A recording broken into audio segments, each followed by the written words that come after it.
সর্বশেষ এবার আপনাদের জানাবো ঝিনাইদহ ৪ অর্থাৎ কালীগঞ্জ আসনের খবর।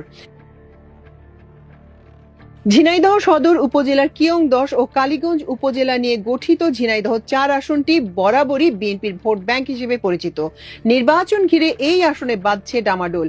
জুলাই বিপ্লবের পর নির্বাচনের প্রার্থিতা নিশ্চিত করার লক্ষ্যে বিএনপির একাধিক মনোনয়ন প্রত্যাশী চালিয়ে যাচ্ছেন সভা সমাবেশ। কেন্দ্রীয় নেতাদের দৃষ্টি আকর্ষণ ও ভোটারদের সমর্থনের আশায় প্রার্থীরা নানা সামাজিক কর্মকাণ্ডে নিজেদের সম্পৃক্ত করছেন।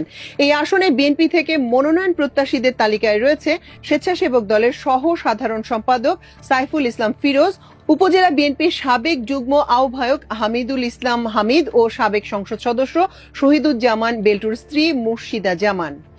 নাম প্রকাশ না করার শর্তে কালীগঞ্জ উপজেলার একাধিক বিএনপি নেতা জানান, এই আসনে বিএনপির হেভিওয়েট প্রার্থী ফিরোজ ও হামিদ। সাবেক এমপি বেল্টুর হাতে গড়া ছাত্রনেতা হিসেবে তৃণমূল পর্যায়ে হামিদের ব্যাপক জনসমর্থন রয়েছে।